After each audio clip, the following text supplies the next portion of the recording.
के रमजान नियमते रमजान बरकते रमजान रहमते रमजान तिलावत व तस्बीह।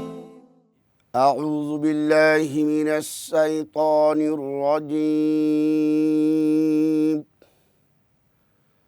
بسم الله الرحمن الرحيم.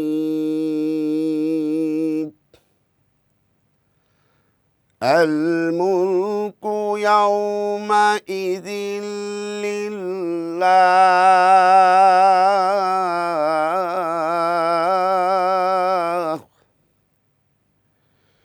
يحكم بينهم فالذين آمنوا وعملوا الصالحات في جنات النعيم والذين كفروا وكذبوا بآياتنا فأولئك لهم عذاب مهين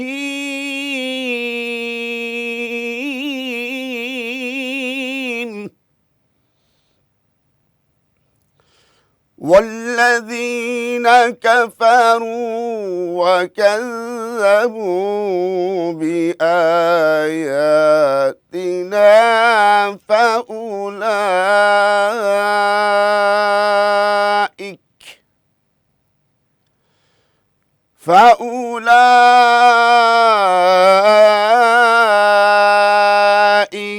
لهم عذاب مهين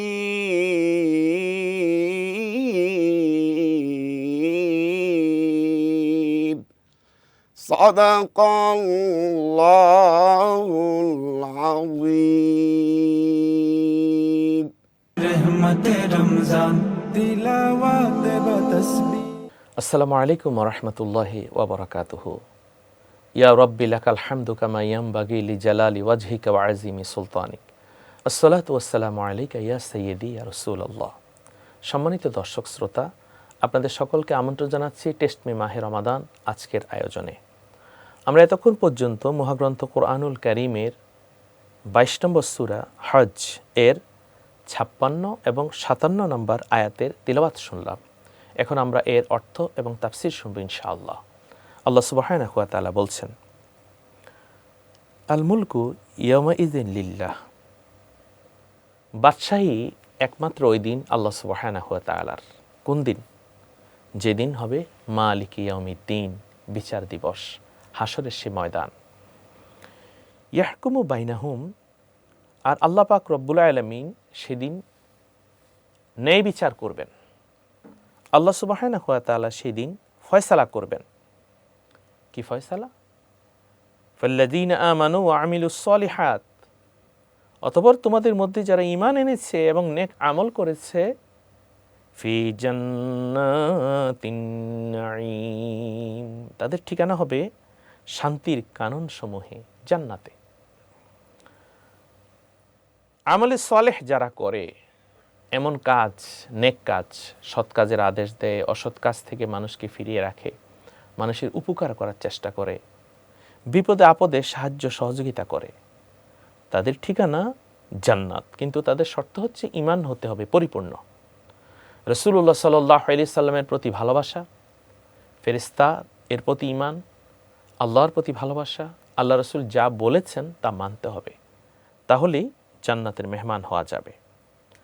ওয়াল্লাযীনা কাফারু ওয়া কাযযাবু,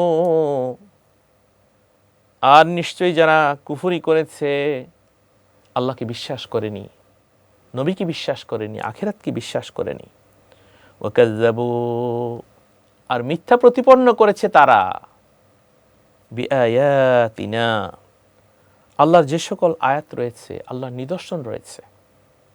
মাহে রমাদান আল্লাহর নিদর্শন, এখন মাহে রমাদানে রোজা না রেখে কেউ যদি রোজার বিরুদ্ধে লেখালেখি করে ফেসবুকে, ইন্টারনেটে, পত্রিকায়, এবং মাহে রমাদানের সিয়ামের বিরুদ্ধে যদি কার্যকলাপ করে, তারা আল্লাহর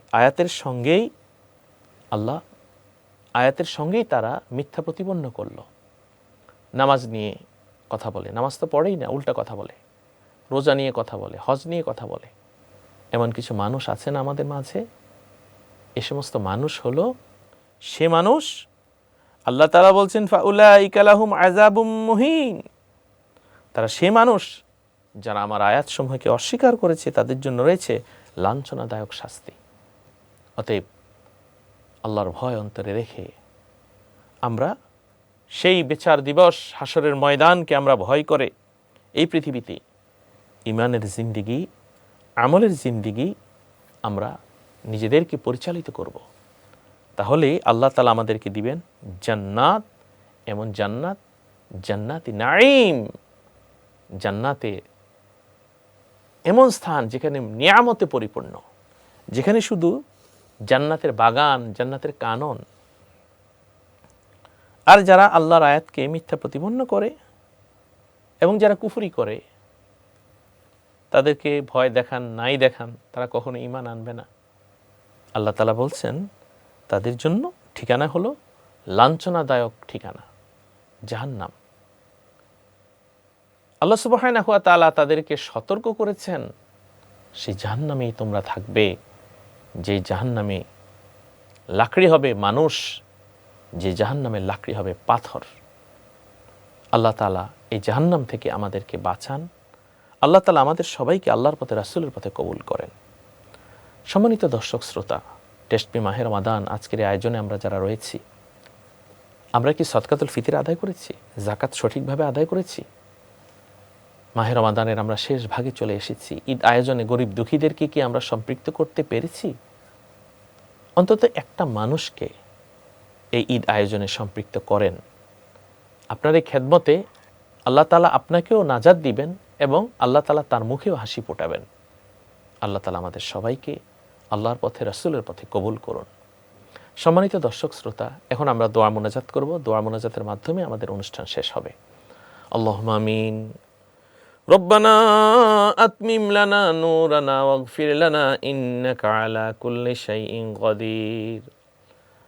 আল্লাহুম্মা হাসিবনা হিসাবান ইয়াসীরা উফাব্বিদু আমরি ইলাল্লাহ ইন্নাল্লাহা বাসীরুম বিল ইবাদ। ও কাবার মালিক, সাত আসমান সাত জমিনের মালিক, আমরা গুনাহগার, তুমি গাফফার। মেহেরবানি করে আমাদের জিন্দেগির গুনাহ তুমি মাফ করো। আল্লাহ, আমাদের সবাইকে সোনার মক্কা মদিনায় বারবার কবুল করো। আল্লাহ গো, ও আমার আল্লাহ, আমাদের সুস্থতা, নেক হায়াতের জিন্দেগি নসিব করো। আল্লাহ, আমাদের মা বাবা, দাদা দাদি, নানা নানি, আত্মীয় স্বজন সবাইকে তুমি মাফ করো। আমাদের স্ত্রী, আমাদের সন্তানদেরকে সদকায়ে জারিয়া বানায়া দাও। কোরআন তেলাওয়াত করার তৌফিক দান করো। কোরআনের অর্থ বুঝে, তাফসীর বুঝে আমল করার তৌফিক দান করো। ঘরে ঘরে কোরআনের তেলাওয়াতকারী সংখ্যা তুমি বাড়িয়ে দাও। আমাদের আত্মীয় স্বজন, পরিবার পরিজনকে জান্নাতের পথে কবুল করো, জাহান্নামের আগুন হারাম করো। যেদিন দুনিয়া ছেড়ে চলে যাব, জান্নাতের মেহমান বানাইও।